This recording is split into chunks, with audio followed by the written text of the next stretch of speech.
خطبہ نمبر 165۔ اللہ تعالیٰ نے ایسی ہدایت کرنے والی کتاب نازل فرمائی ہے کہ جس میں اچھائیوں اور برائیوں کو کھول کر بیان کیا ہے۔ تم بھلائی کا راستہ اختیار کرو تاکہ ہدایت پا سکو، اور برائی کی جانب سے رخ موڑ لو تاکہ سیدھی راہ پر چل سکو۔ فرائض کو پیش نظر رکھو اور انہیں اللہ کے لیے بجا لاؤ تاکہ یہ تمہیں جنت تک پہنچائیں۔ اللہ سبحانہ نے ان چیزوں کو حرام کیا ہے جو انجانی نہیں ہیں، اور ان چیزوں کو حلال کیا ہے جن میں کوئی عیب و نقص نہیں پایا جاتا۔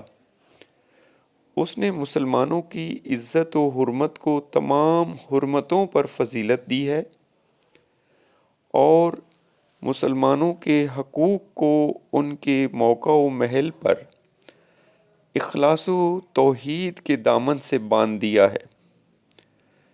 چنانچہ مسلمان وہی ہے کہ جس کی زبان اور ہاتھ سے مسلمان بچے رہیں، مگر یہ کہ کسی حق کی بنا پر ان پر ہاتھ ڈالا جائے اور ان کو ایذا پہنچانا ناجائز نہیں، مگر جہاں واجب ہو جائے اس چیز کی طرف بڑھو کہ جو ہماگیر اور تم میں سے ہر ایک کے لیے مخصوص ہے، اور وہ موت ہے۔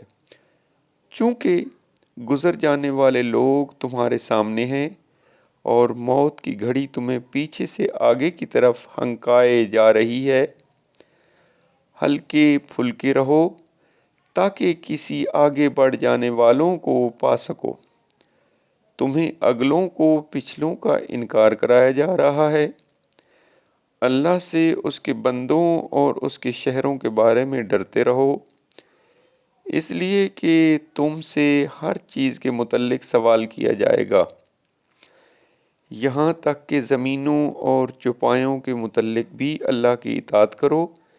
اس سے سرتابی نہ کرو، جب بھلائی کو دیکھو تو اس سے حاصل کرو، اور جب برائی کو دیکھو تو اس سے منہ موڑ لو۔ خطبہ نمبر 166۔ آپ کی بیعت ہو چکنے کے بعد صحابہ کی ایک جماعت نے آپ سے کہا کہ بہتر ہے کہ آپ ان لوگوں کو جنہوں نے حضرت عثمان پر فوج کشی کی تھی سزا دیں۔ تو حضرت نے ارشاد فرمایا کہ اے بھائیو، جو تم جانتے ہو میں اس سے بے خبر نہیں ہوں، لیکن میرے پاس اس کی قوت و طاقت کہاں ہے، جبکہ فوج کشی کرنے والے اپنے انتہائی زوروں پر ہیں۔ وہ اس وقت ہم پر مسلط ہیں، ہم ان پر مسلط نہیں، اور عالم یہ ہے کہ تمہارے غلام بھی ان کے ساتھ اٹھ کھڑے ہوئے ہیں۔ صحرائی عرب بھی ان سے مل جل گئے ہیں، اور اس وقت بھی وہ تمہارے درمیان اس حالت میں ہیں کہ جیسا چاہیں تمہیں گزند پہنچا سکتے ہیں۔ کیا تم جو چاہتے ہو اس پر قابو پانے کی کوئی صورت تمہیں نظر آتی ہے؟ بلا شبہ یہ جہالت و نادانی کا مطالبہ ہے۔ ان لوگوں کی پشت پر مدد کا ایک ذخیرہ ہے۔ جب یہ قصہ چھڑے گا تو اس معاملہ میں لوگوں کے مختلف خیالات ہوں گے۔ کچھ لوگوں کی رائے تو وہی ہوگی جو تمہاری ہے، اور کچھ لوگوں کی رائے تمہاری رائے کے خلاف ہوگی، اور کچھ لوگوں کی رائے نہ ادھر کی ہوگی اور نہ ادھر کی۔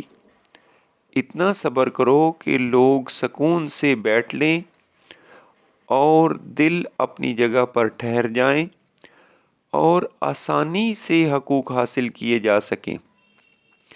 تم میری طرف سے مطمئن رہو اور دیکھتے رہو کہ میرا فرمان تم تک کیا آتا ہے۔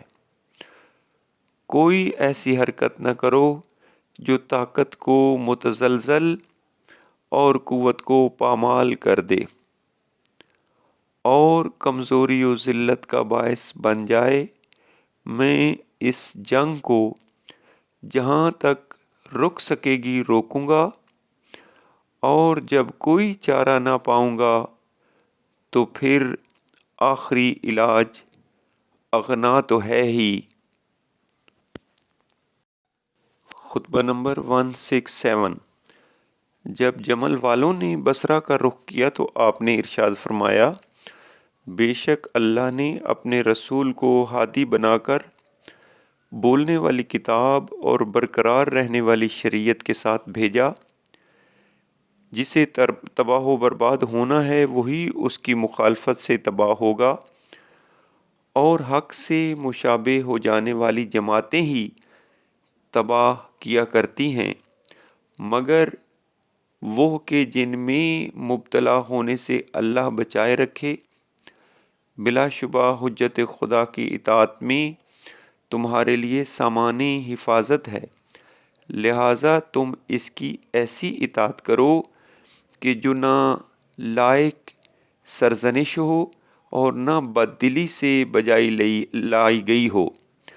خدا کی قسم، یا تو تمہیں یہ اطاعت کر گزرنا ہوگی یا اللہ اسلامی اقدار تم سے منتقل کر دے گا، اور پھر کبھی تمہاری طرف نہیں پلٹائے گا، یہاں تک کہ یہ اقتدار دوسروں کی طرف رخ موڑ